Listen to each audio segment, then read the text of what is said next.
All right, this one's about the old Block 6 in for a rude awakening. I'm going to tell y'all what it's like when you're in a gang, you're beefing with each other on the street, and then you wind up in the prison, and how you survive in the prison and how it play out. So sit back, listen to this whole video, share this video with any youngins you know that don't understand what's going on and you're trying to save their life. This video could save their lives or possibly prevent them from doing a crime that they're thinking about doing. So if you care about them, share this video. All right.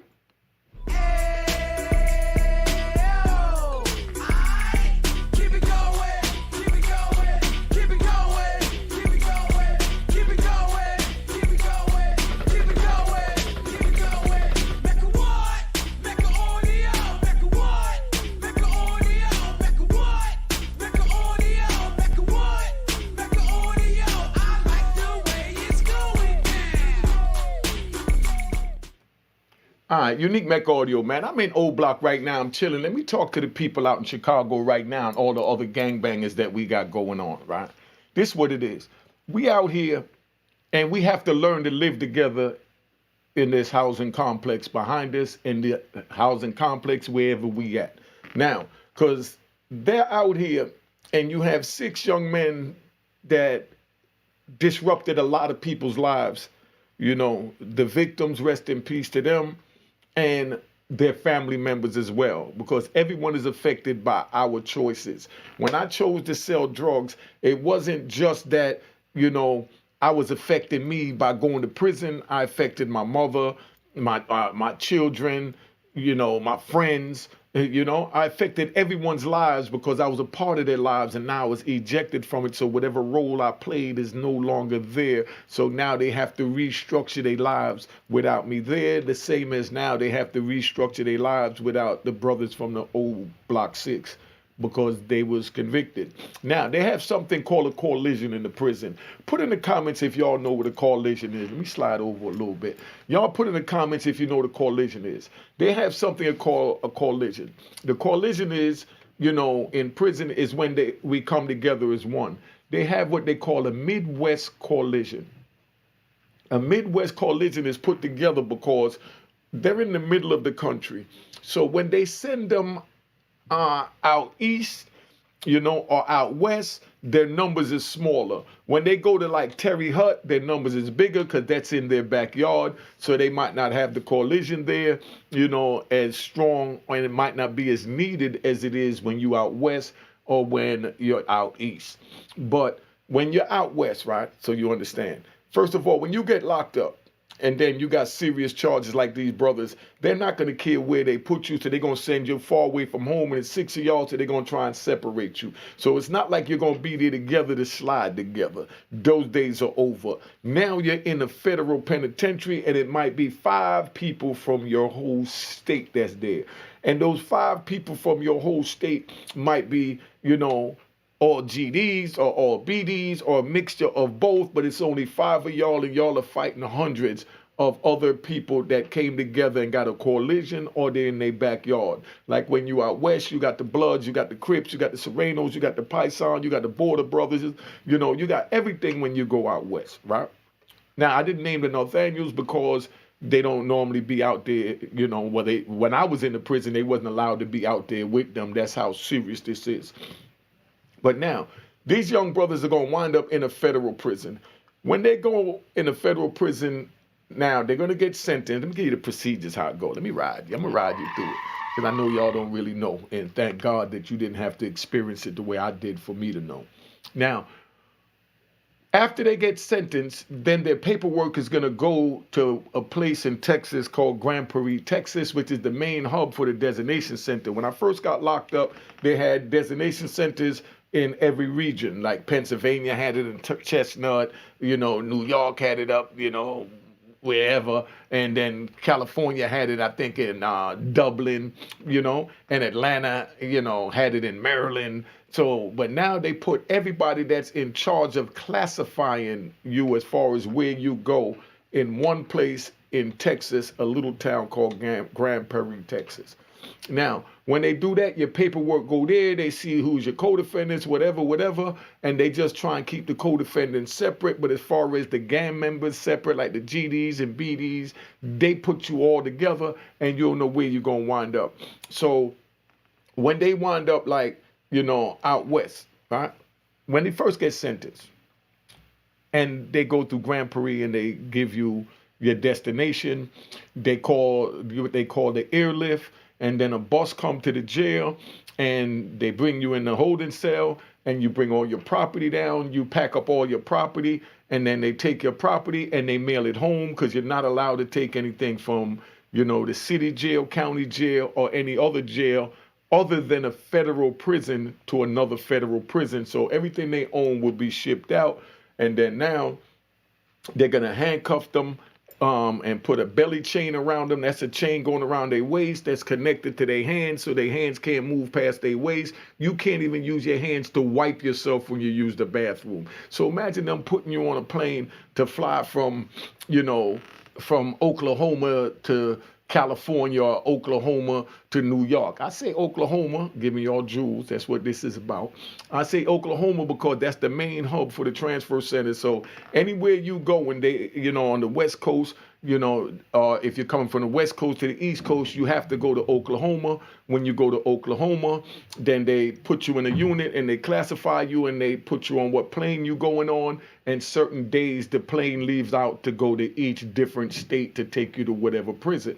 But now these old black members, they're going to handcuff them together, shackle them, and they're going to put them in a holding tank. And when they go in the holding tank, they're going to be together. The same ones that's now in prison for killing allegedly and trying to allegedly kill each other. Now you're handcuffed and shackled right next to the op. The same op that you couldn't live with in the free society, now you're chained up looking at him next to you, and now you got to tell him, where do we go from here? You're chained up, you can't do nothing to him other than spit on him or try and bite him.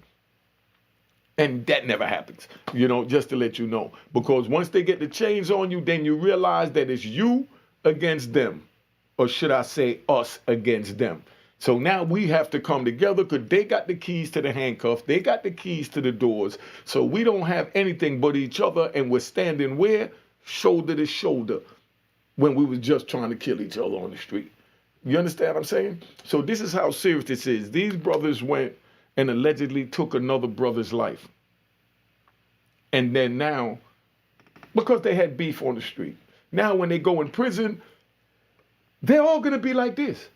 Because you get on a bus together, you get on the airlift together, you go in a holding tank together. And then, they may even handcuff you next to each other. So imagine being handcuffed with the ops and now you're going to a new prison. Pun intended. Now, so check it out. They get butt naked together.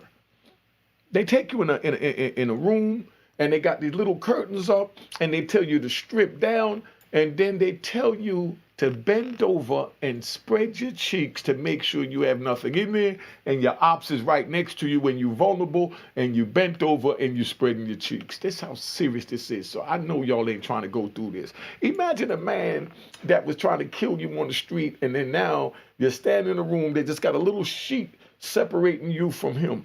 Sometimes there is no sheet. Sometimes you just stand there and you got 5, 6 guys standing up, 5, 6 big European police, rednecks or black house niggas, you know what I mean? Standing there, and they tell you to bend over and spread your cheeks. And your ops is right there while you bending over. What is going on? But yet we was on the street trying to kill each other. Come on, family. We don't want y'all to go through this. That's why I'm doing this video. All right? That's how serious this is. Now, then when you bend over, they tell you to cough. You're supposed to bend over, hold your cheek, and go, that way if you got something in you, it's supposed to fall out.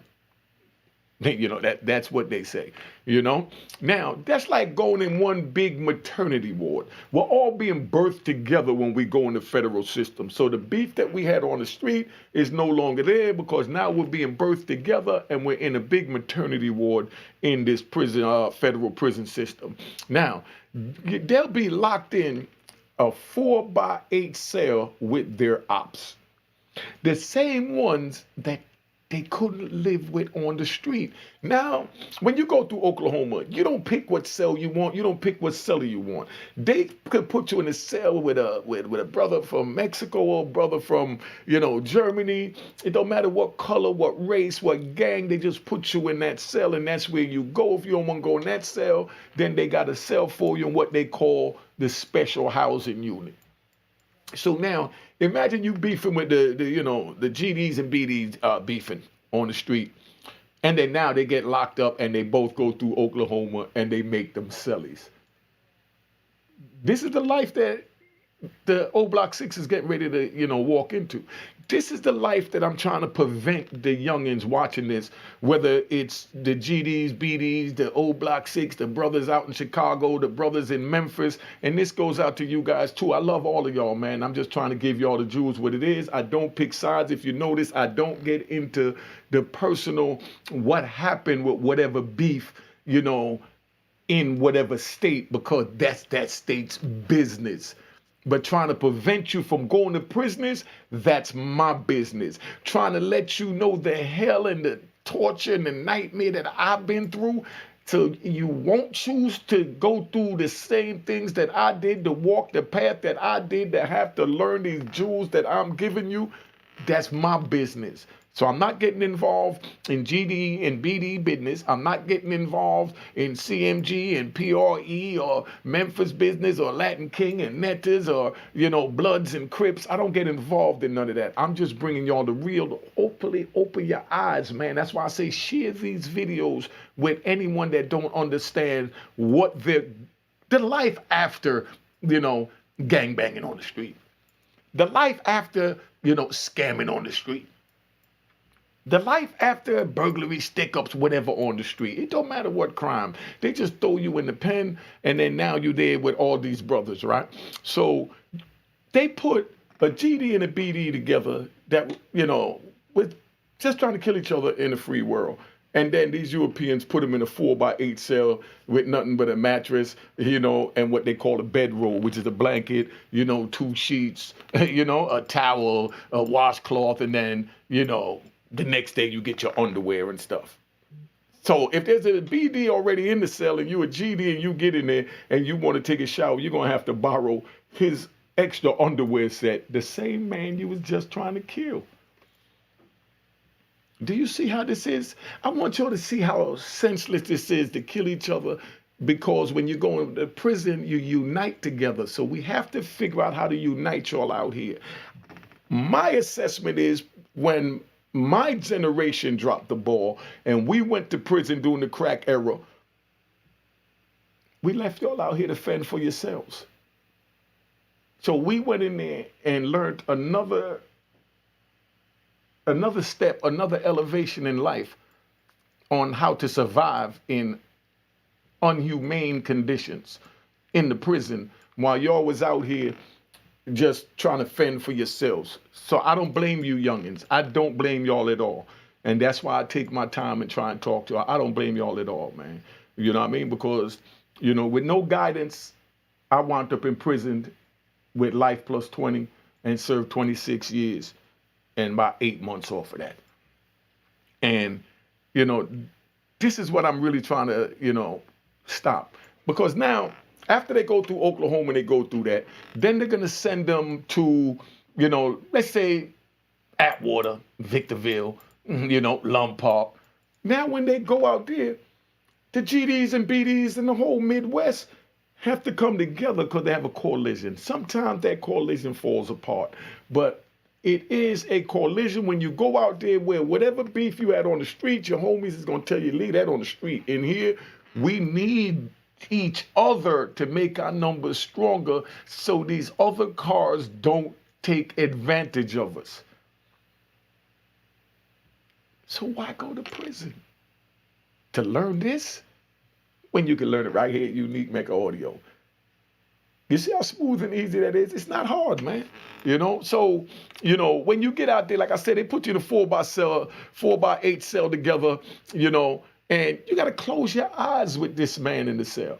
The same man that you was trying to kill, the same man you done made an op on the street. Now you have to close your eyes in a 4x8 cell with this man and watch his back.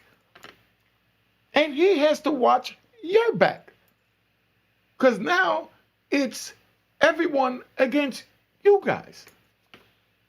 That's how this play out. Then when you go to the kitchen, right? Okay, y'all wake up in the morning, you go in the kitchen, you tell your homeboy, yo, they got me in the cell with a BD, man, and you know, we GD, we don't deal with them on the street, they the ops, they the this and that. Your homeboy gonna tell you, yo, pump your brakes, my nigga, look around. We only got 2 tables, 3 tables that we could sit at from Midwest in this kitchen with over 50 tables. The cars from this area have 10 tables. And they stay packed, standing room only to eat. So right now we got to come together and leave that op thing on the street, because now we could get slaughtered in here, man. We could get slaughtered in here. So stop all that, man. Matter of fact, yo, here's a knife. You know what I mean? Watch my back, I got yours. Now you're sitting down eating with what you called the ops that you couldn't live in the housing complex behind us. But now you're living in the prison complex in a 4x8 cell. When you could have walked the other way around the projects, to, you know, excuse me for saying projects, but you know, I'm from New York, you know, around the housing complex to get away or not having to, you know, see, you know, what you call or they call ops. This is how serious this is. Now you got a knife protecting your ops back because you're from the Midwest and you have a coalition. When you say all that happened over there, stay over there, over here, we got to protect each other. That's how the coalition work together.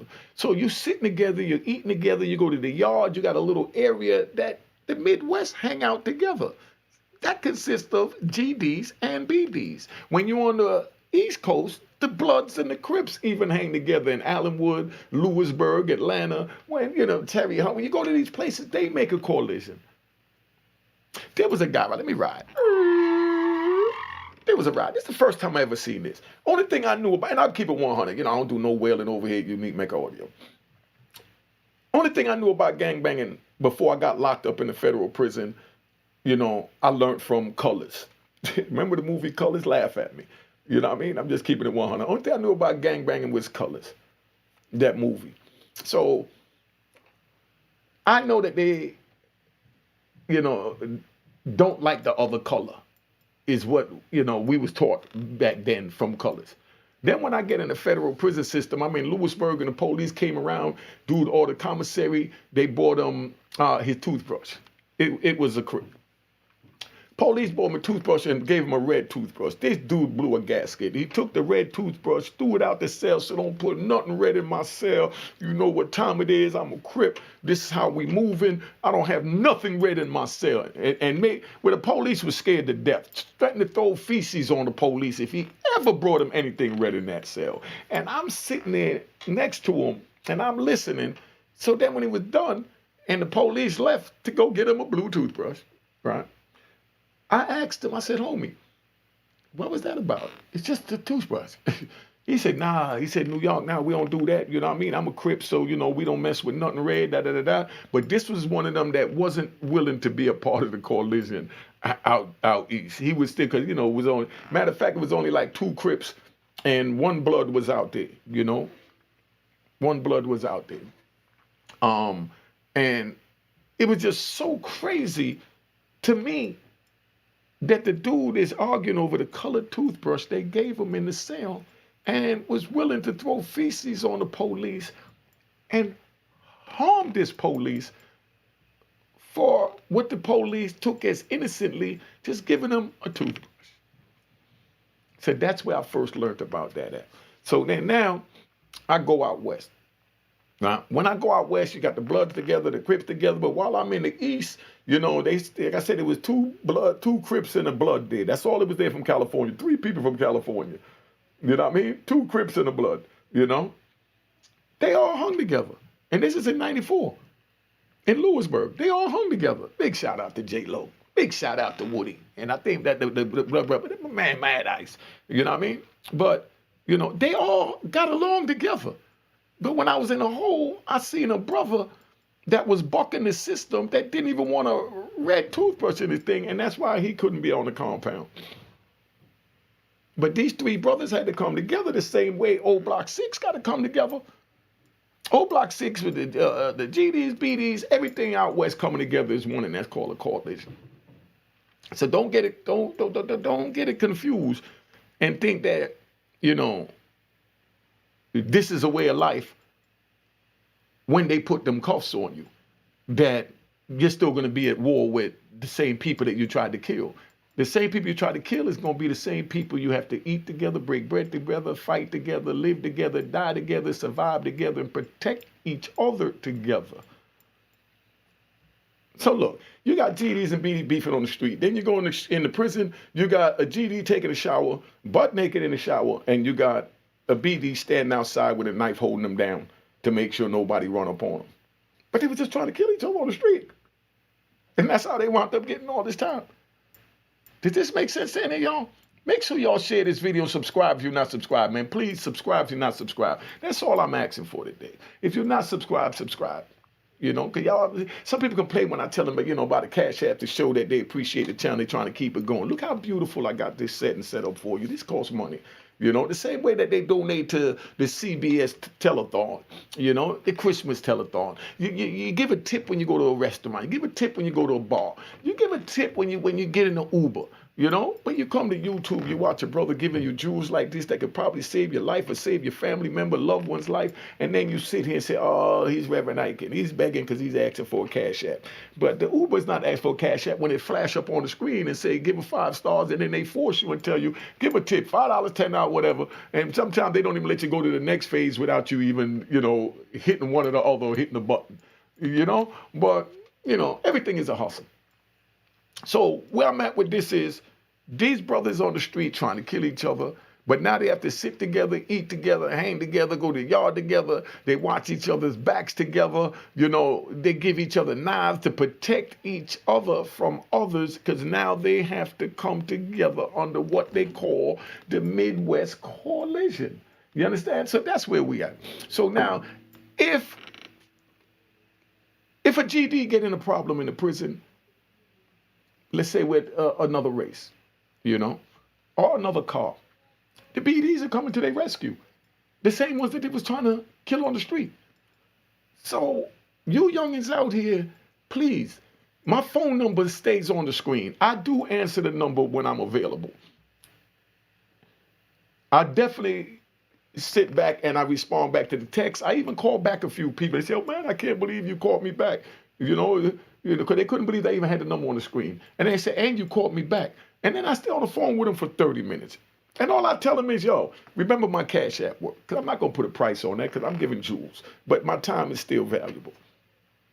I tell them, yo, remember my Cash App work. I don't care if they send me $5, $10. I don't care if they send me, some people send me $200, $300. Some people send me $1. I don't, just show appreciation. And that's why what I'm asking you today is, and remember the Cash App, there's no one in my last name. It's Hall straight. No one. Hit the logo, makes sure say 20, it was created in 2020.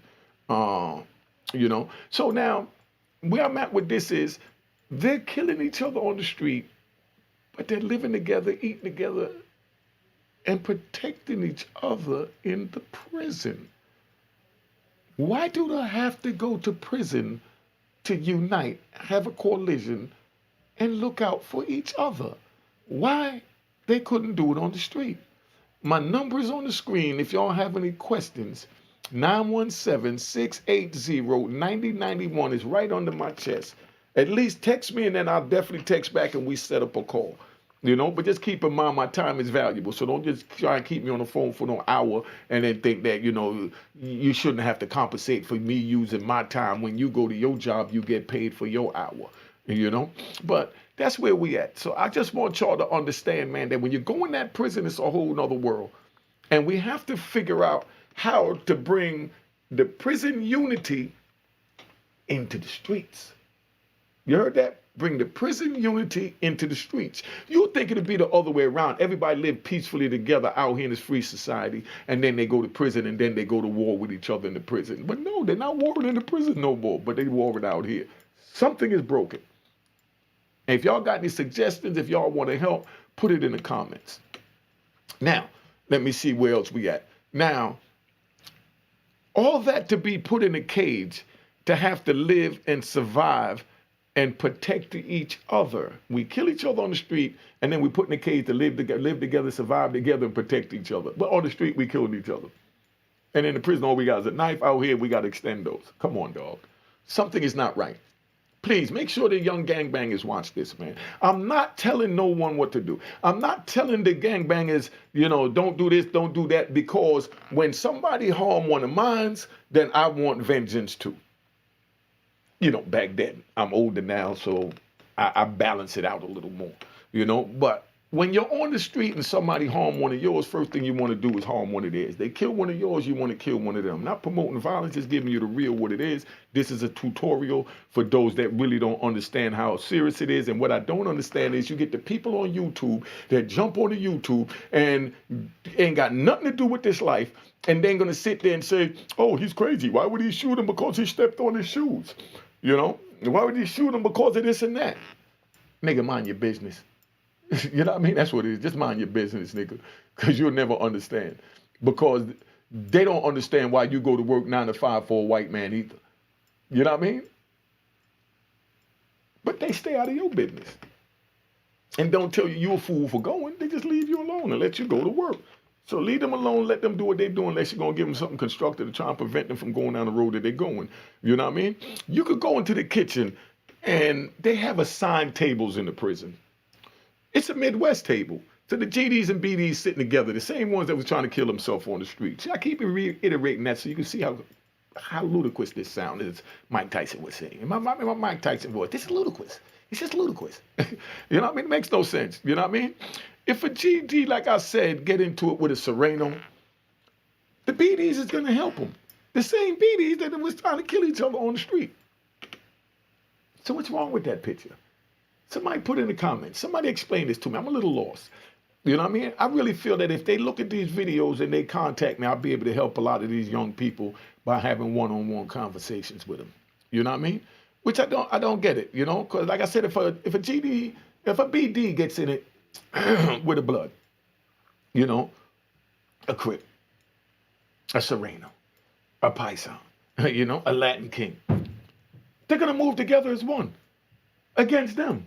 The same ones that they was trying to kill each other on the street for. Do you understand where I'm coming? Now, so I got one question to y'all watching this. And I want y'all to ask this to the youngins on the street, right? Just say, look, I'm going to give y'all something to ask. Y'all can even make a short out of this to put it on your channels. My question is, you asked the youngins, said, I watched Unique Mecca audio. They said that when you go to prison, that it's a coalition with the whole Midwest, that GDs and BDs get together, even though they was trying to kill each other on the street. And now they're protecting each other in the prison, but they lost their freedom and got life for trying to kill each other on the street. Then you ask them this, was it worth it? Is it worth it to kill each other on the street and then go be friends in the prison? Instead of trying to figure out a way to be friends on the street? And you ain't got to be a friend, just be a comrade, to just respect each other on the street. Respect each other's space, boundaries, and property. That's what life is about. That's all it's about. I've seen dudes that killed each other's brother wind up in the same prison living together. And that baffled me. Because there's no way I'm going to be able to live in a prison with a dude that killed my brother. But it's just something about once the handcuffs get put on them, then you get a whole new person. And then when you wind up in a raw area where your numbers are smaller, then you get a whole new person where now you got this coalition and this unity that we should have had on the street. So that's why my question is, was it worth it to kill your brother on the street and call him an op and then go to prison and then y'all together eating, living, sleeping, bending over, spreading them for the Europeans and coughing? Was it worth it? Was it worth it is my question. Now, I'm going to tap out. I've been on here 30 minutes, right? So I'm going to tap out. I'm going to leave y'all with this right here. I'm going to give you another question and make a little short out of it, right? This is good for a short, right? People are so used to following a system. The system out here is, they put it where they turn us against each other out here. And then when we go in there, the system is they bring us together because now we got to be together to survive against them. So we never really knew who our enemies were. That's what I mean. When I was in the prison, I didn't run around trying to, fight with a homie or fight with a dude from Chicago or fight with a dude from Georgia or a dude from California or Wyoming or Mississippi or anywhere. Because they wasn't my enemies. They didn't lock me in my cell at night.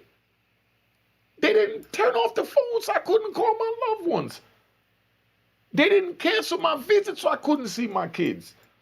That's my enemy in prison.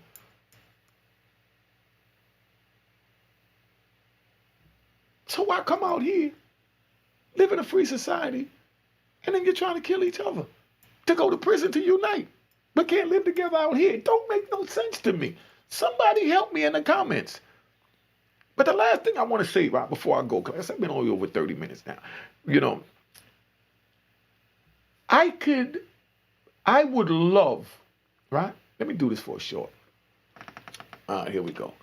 I would love to see an interview with one of the old Block 6 in the next 10 years, explaining how they've been living in prison with their ops.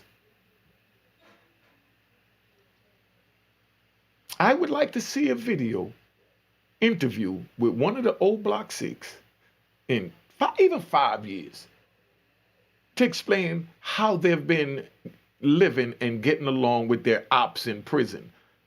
And I'm going to ask them, why you couldn't do that out here?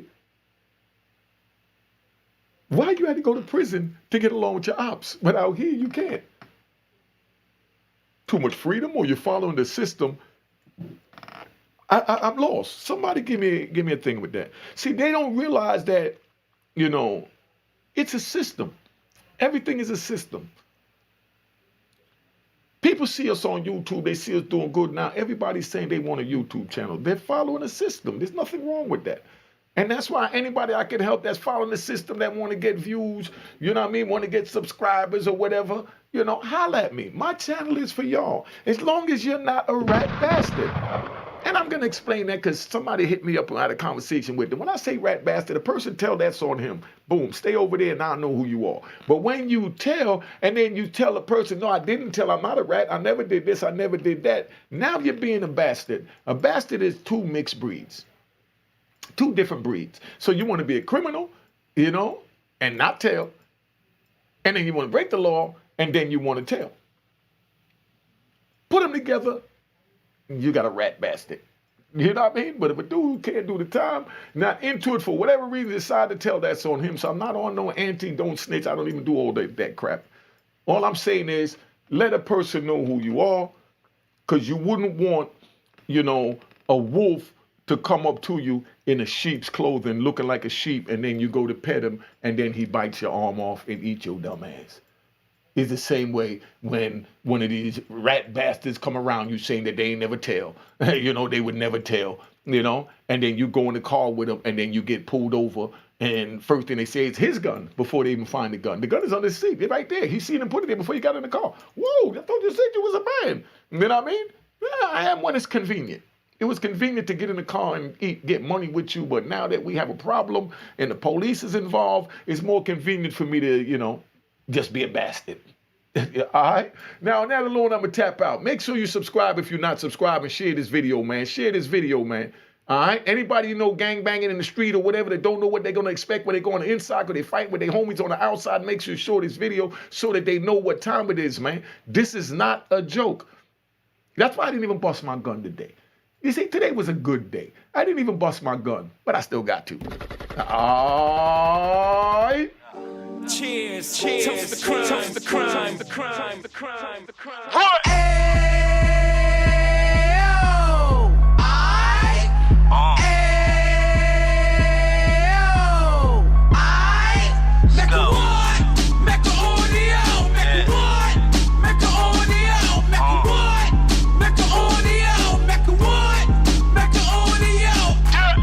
Fresh out the can of 26. He back on the strip, getting back in the mix. What he mentions a gift. You stand up 10 toes down, and I suggest you pay attention to this. Take a little gully posse and put it in Harlem. He cut from the bottom, came up from the bottom. Drop the book, you should go and get it. The Instagram page and the YouTube, you could go and visit. Then you could consider yourself LinkedIn. Sit front row and get Jews from a kingpin. How he went through it, so you ain't gotta go do it. To not pay attention would be stupid. Talking about a man that probably put your grandfather on. Probably the reason that him and your grams got along. A man that generated millions on the block, did his time, never squilling to the cops, Mecca audio.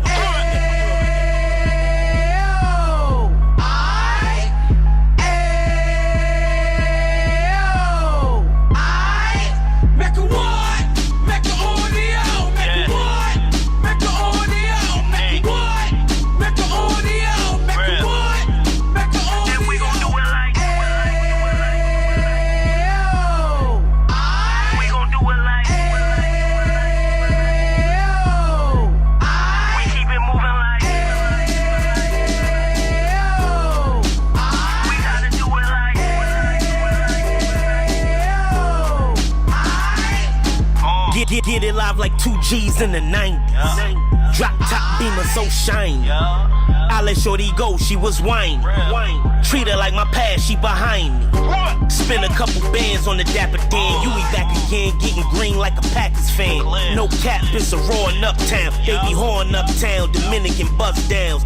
Now we on the positive, we got a lot to give. Now he trying to stop the kids from being inoperative. So take heed, homie, lend a ear. He started in uptown, he gon' finish dead. But now it ain't about selling drugs, buying cars. It's about buying property to make the community yours. So we can give back to the youth them. Cause they the truth them. And bless up to all the root men.